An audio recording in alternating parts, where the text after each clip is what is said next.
Thank you for tuning in to Voice of Adventure. Join me today as we explore Attack of the Space Food. Prepare for impact, Captain Finn shouted as a strange cloud slowly washed over the ship. The sound of warning sirens pierced the air. The scanners worked overtime with the sheer mass of information in this cloud. The mass, which appeared harmless at first, moved towards the ship, racing as if on an invisible road. The crew clung to their seats, bracing themselves for whatever was coming. A voice broke through the sirens. Contact in 5, 4, 3, 2, 1. The crew tensed for the inevitable impact. They held on tight, muscles flexing, ready for the ship to be thrown about. But nothing happened. What's happening? I thought we made contact, Captain Finn asked quickly, worried about his ship and crew. The captain sat looking at the monitors around him, trying to make sense of the readings. But no sense could be found. Life was detected, but no physical matter seemed to exist. The cloud did make contact, Sandra, the head of science and research, said. She brought up one of the external cameras, where they saw about half the ship was already enveloped in the cloud. It continued moving slowly, encompassing the whole ship. Captain Finn slowly unstrapped himself and rose from his seat. Looking forward to his navigator, he said, Klein, what's the situation of the ship? Have we suffered any damage? Klein clicked a few buttons. His screens changed and he replied, No, Captain. The ship shows no signs of damage. He looked confused, but also relieved. Then what is this thing?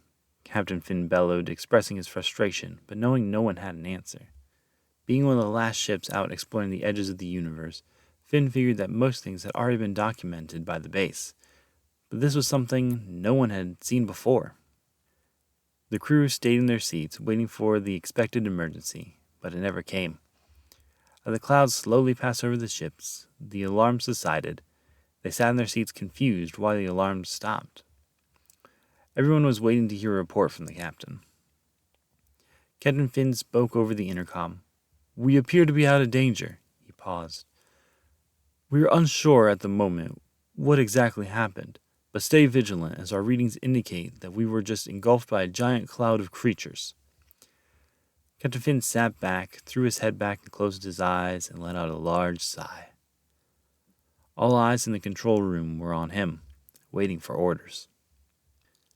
A few seconds passed. Captain Finn straightened and turned to his second in command. I want a report from each of the 7 sectors of the ship detailing any anomalies. Sandra, have our drones retrieved and analyzed the data on them. Let me know when you find anything. Yes, Captain, they responded. Captain Finn rose from his seat and left the control deck. The whole ordeal was more than he could take. After heading to his cabin to collect his thoughts, he realized he had not eaten for at least 6 hours. Food might do me some good, he thought, and was off to the mess hall. As he walked through the ship, he saw the crew tense at their stations. Everyone was noticeably on edge from what just happened, and he didn't blame them. Something, or someone, just decided to move right over them. The cloud had been sitting there near the edge of the universe, and even when the ship came close, it did not react. But once the drones were sent out to investigate, it started moving straight towards them. Neither the crew nor the ship had time to react. Why did this have to happen as we were just about to finish our journey? Finn grumbled to himself as he stepped into the mess hall. The large open room was at the heart of the ship. Something about building a whole ship around where the food was just felt right. It was also the busiest part of the ship. Groups of crew members constantly filled this room, filling their plates with whatever was being served. Loud conversations and laughter could be heard throughout the corridors of the ship. But as Finn stepped in, it was silent. Silent and dark. Thinking about it, it made sense. With the encounter earlier, all the crew prepared for the possibility of more encounters. They were at their posts instead of here eating. He walked in and noticed the motion-activated lights did not turn on. Maybe something in the cloud affected the power here, he thought. As he continued, he looked back and saw a dim light in the kitchen. He cautiously approached, keeping an eye out for anything unusual. The kitchen was an absolute mess. It was never the cleanest room, with the chefs cooking large amounts of food for the crew and a constant flow of people in and out. But it was never this bad. Food was strewn all over the floor. Every inch had some sort of residue on it. Stains, streaks, and chunks turned the checkered patterned floor into a janitor's nightmare. What happened here? How can the kitchen be this dirty? Surely this can't be because of the cloud. He stood there dumbfounded for a few moments, unsure of what to do. Who could make such a mess? As he scanned the room, he found the fridge door open. Not only is the kitchen a mess, but it left the fridge open? With the power on the fritz back here, all the food could spoil, but it definitely will with the door open. Finn was furious. He moved closer and noticed something odd. The fridge was empty. Just last week they had stocked up on supplies. The fridge should be full. As he glared at the fridge, his fury rising, he heard a soft knock. Finn whirled around and almost slipped on the dirty floor. There was nothing but the mess. He stood there silent, wondering if his eyes deceived him. But there it was again, a single soft knock, like the knock on a door. The only door close enough for him to hear was the door in the walk-in freezer. Finn carefully traversed the filthy floor and listened to make sure the sound was coming from the freezer. He put his ear up close to it and listened. The knock came again. It was definitely coming from inside. That's strange. These doors were made to open from both sides, he thought. Something about the situation felt wrong. He pulled out his blaster and cracked the door open a few inches. He peered in and saw nothing, then quickly swung the door open and stepped back, his blaster aimed and ready. He was first met with the cold darkness. Then the light inside flickered a few times before illuminating the freezer. Finn stared inside, expecting someone or something to jump out at him, but nothing did. He brought his blaster down, confused as he had indeed heard the knocking earlier. He froze. He heard something moving on the floor. Slowly, he looked down by his feet and saw a frozen steak inching across the floor. Finn jumped back, almost slipping. He looked again, making sure his eyes had not deceived him, and there it was, a large steak, slowly moving across the floor. How is this possible? Finn whispered. It was then he noticed small black arms and legs extruding from the steak. Finn walked around to the front and saw black beady eyes fixated on the door. In Finn's time exploring space, he had seen many unexplainable spectacles. He saw planets shaped in ways that should be impossible. He saw beings with complex body structures. He even saw climates on worlds that made no sense. But still, whatever this was, felt like the weirdest thing yet. Quickly, Captain Finn looked around for a container and grabbed a large pot next to him. He dove at the creature and trapped it under the pot. He pushed the button on the wall and called down to the research team, informing them of the creature he had trapped.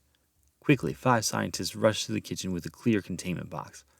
4 of them stood in a circle around Captain Finn, while the other scientists stood, breathing heavily, with the containment box ready. Captain Finn stood, lifted the pot, exposing the creature, and jumped back out of the way. The creature's beady eyes squinted as the light returned, and it was blinded for a second. The scientists, in one coordinated move, swept the creature into the containment box and sealed it. Scientists set the creature on the counter and stared at it. Curiosity filled their eyes as they had never seen a creature like this before. Silence filled the room as all 5 scientists stood and marveled at the creature. Captain Finn broke the silence. I need you to learn everything you can about this creature. We need to know how it got on our ship and if there could be more of them. The scientists, mesmerized by their catch, responded, "Right away, Captain," then proceeded to take the creature back to the lab, leaving Finn in the dark kitchen by himself. He leaned against a counter and crossed his arms as he contemplated the event he just witnessed. It did not make any sense. How could a creature have gotten into the freezer? Why did it look like a slice of meat, yet it had black beady eyes and limbs? Could it pass through walls if it made it here? These thoughts raced through his mind as he stood in the kitchen. Finding no answers amongst the mess that was the ship's kitchen, Finn eased his way out to the corridor and found Klein speed-walking towards him.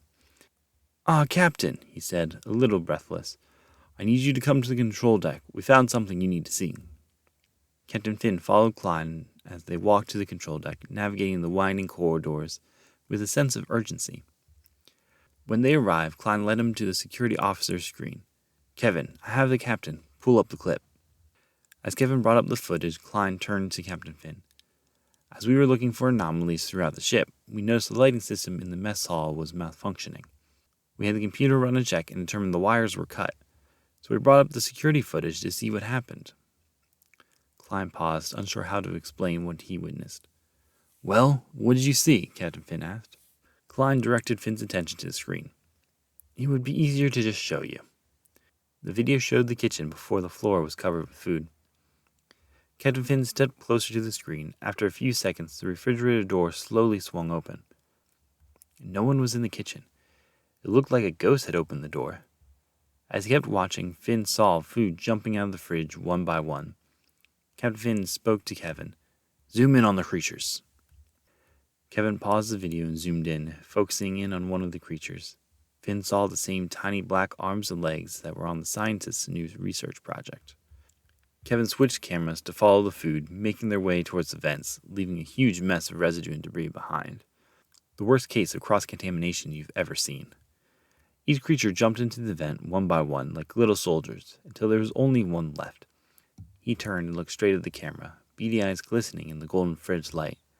After a few seconds, the power was cut and the camera went dark. Is this the work of the cloud? Finn asked, thinking out loud.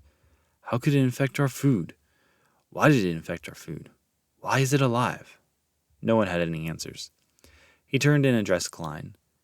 See if the ship can scan for these creatures. In the meantime, we will search every meat, fruit, and vegetable. I will get right on that, Captain. Klein hurried to his own computer and started typing away. Suddenly, a voice rang out over the intercom. Research lab to the captain. You need to come down here right away. We found something you need to see. Finn spun around and rushed out the door. He made his way back through the winding corridors until this time he reached the research lab and walked in to see Sandra wide-eyed. The creature was lunging towards Sandra, trying to lash out and attack, only to ram into the glass walls of its prison.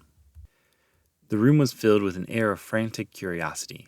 Scientists stood engrossed in the readings on their computers. Finn looked around. Numbers and equations flashed across the screens. The readings seemed too plentiful to sift through. He turned his attention back to Sandra. Sandra, what have you found? He asked, interrupting her admiration of the creature. Sandra flinched. She had not noticed the captain's entrance. She stared at him for a few seconds. Finn, repeating himself, this time saying it slower to make sure she would hear him. What have you found? Lots, she replied, and directed him over to a computer where she opened the data they have compiled. The cloud we encountered was nothing like we'd seen before. Even all the data from the base had nothing on this type of creature. It moved by itself, but only came at the ship after we sent out the drones, as if in reaction for us sending them. So we believe that this cloud took our drones as an attack. Sandra pulled up a file of a 3D model of the cloud. Based on our data from our drones, this cloud is not made out of dust and debris, but instead thousands of living beings. More like a swarm of bees, but unlike bees, these life forms don't have physical bodies. Sandra paused, waiting for a reaction. Somehow, living beings not having a physical body was not shocking to Captain Finn. He looked at her and said, Did you learn anything else? Sandra continued, Based on our specimen here, she motioned to the flailing boxed meat, they appear to infest non-living organic matter and create a nervous system that spreads throughout the host. We don't know how yet, but they are then able to grow functional arms, legs, and eyes. Captain, a panicked voice broke in over the intercom. We were able to scan and locate the creatures. They are wreaking havoc throughout the ship. They have been rampaging, destroying everything from power cables to toilets. Captain Finn started pacing, stressed and worried what this would mean for his ship and crew. What is the damage so far? Finn asked. We have already lost power to 3 of our 7 sectors. A few corridors are completely blocked by debris. We have been tracking the creatures, and they are heading to Sector 5, but based on their trajectory, it won't be long for them to make it to Sector 2 where our life support is located. If we lose power to that sector, we will lose our oxygen, heating, and gravity. Send security teams to try to slow down the creatures as much as you can. Also talk with the engineers and find a way to reroute the power. Right away, Captain. The atmosphere in the room shifted with the news. The curiosity that had once filled the room quickly vanished, leaving only panic. All eyes were on Captain Finn. For a moment he paced, only increasing the panic. He turned to Sandra. We need to know how to stop these things. How can we do that? She was having trouble processing their situation, and now she felt like the lives of the whole crew were in her hands. Visibly shaking, she stammered, don't know. We need to run tests and see." "We don't have time for tests," Finn shouted, slamming his hand against the table, scaring Sandra in the process. He pointed at the meat on the table.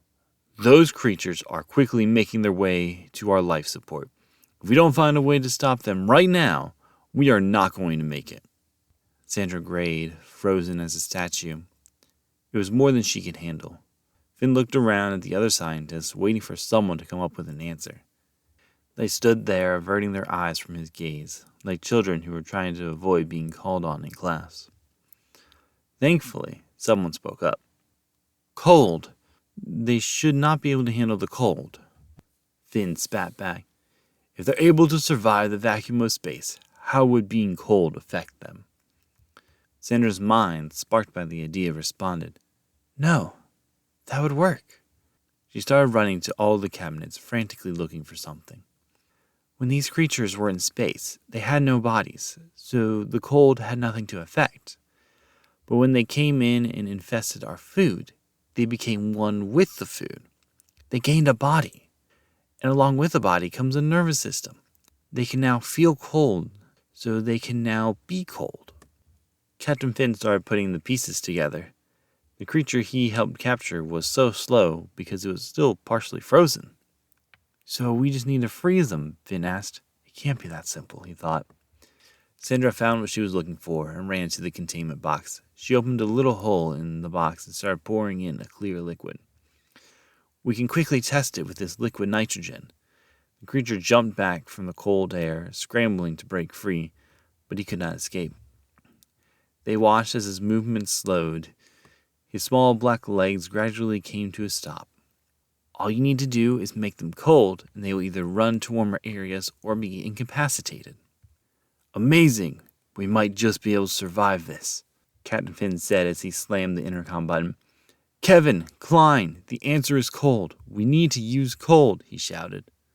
"What?" Kevin asked. "Use cold," Finn repeated. The control deck sat in their seats, confused. What could the captain mean by use cold? Captain Finn took a few quick breaths and continued. "The creatures are susceptible to cold. We need to lower the temperature of the ship." Understanding what the captain meant now, the crew leapt into action. They frantically swiped through the ship's systems to locate the temperature controls. "Captain, if we lower the temperature of the ship, will that kill the creatures?" Kevin asked. "No, it will only make them slow. What we need to do is force them out of the vents and walls and into somewhere we can capture them all. Lower the temperatures in one sector at a time, and we can force them wherever we want. I'm heading back to control deck now." "Understood," Kevin shouted. "Then we can easily capture them." Thinking about this plan, Thea, one of the other crew members, raised her hand. "But sir, will all of them come out into the open easily?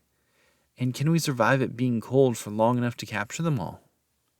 "I'm unsure," Kevin responded. Silence hung in the air. A few minutes later, Captain Finn burst onto the deck, trying to catch his breath after his sprint. Kevin snapped his fingers. "What if, instead, we prepare one of the escape pods? They have their own life support and heating. We will cool the ship while making the pod all warm and toasty, which should lead the creatures to it. Then, when they all get in, seal the door and just launch it into space." "That could work," Klein said with excitement. "What are you waiting for? Begin the preparations and patch me through to the whole ship," Captain Finn ordered, taking his position on the captain's chair. "Attention, everyone. This is your captain speaking. Thanks to the efforts of our science crew, we have found a weakness for the creatures that have been wreaking havoc on our ship. As they have infected our food, they are weak to the cold. We will start lowering the temperature starting in Sector 2, forcing them away from our life support and into an escape pod, and we will then jettison them into space. Please prepare yourselves as the temperatures will be decreasing quickly." Finn then addressed those on the control deck. "Thea, make sure everyone gets what they need before it gets cold. Kevin, keep monitoring the creatures and make sure our plan is working. I will go and prepare the escape pod." "Yes, Captain," they said simultaneously.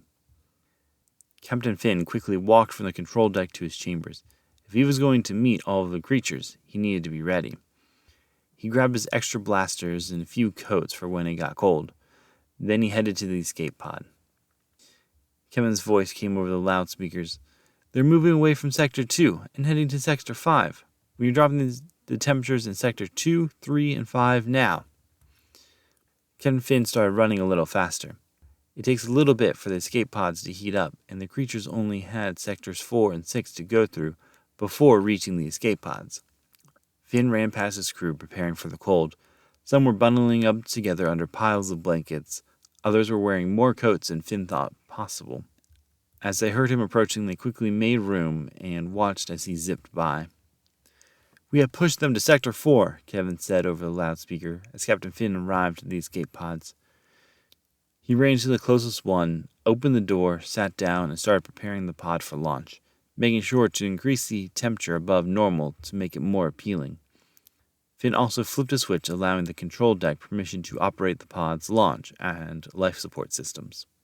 Finn jumped out of the pod and radioed to the control deck. "The pod is ready to go. You should have control to launch it." "Understood, Captain. The creature should be heading your way soon," Thea said. It was getting cold. Finn hugged his coats tighter and walked away from the escape pods. "Kevin, send the security teams to come help me force the creatures to the escape pod. We have to make sure all of them get in there." Quickly, the security teams arrived at the escape pods. "They may not sense the heat from the pods on their own, so we need to scare them into that direction. We will start in pairs at the edges of the sector, making as much noise as we can, and force them in this direction. Understood?" "Yes, Captain." The security teams and Captain Finn moved into position. At the first sight of the creatures, they banged on the walls, stomped as loud as they could, and even shot their blasters occasionally. When they were about halfway through the sector, Kevin's voice came over the loudspeaker again. "It's working. Multiple of them have already entered the pod, and the others are quickly following." Hearing the good news, they continued even louder now. Within a few minutes, they forced all of the creatures into the escape pod. Captain Finn stood in the doorway, looking at the creatures cowering in the warmth of the pod. "Let them fly," he said. In a flash, the door closed and the escape pod was jettisoned into space. A cheer erupted as the crew was informed about their victory. Temperatures began to rise and coats found their way back into closets. Captain Finn returned to the control deck and settled into his chair. "Where to, Captain?" Kevin asked. "To find some food that we can eat." Thank you for listening to Voice of Adventure. Make sure to keep up with the adventures by following the Voice of Adventure on Spotify. If you wish for extra adventuring content, follow me on Instagram at Josiah the Author. See you in the next story.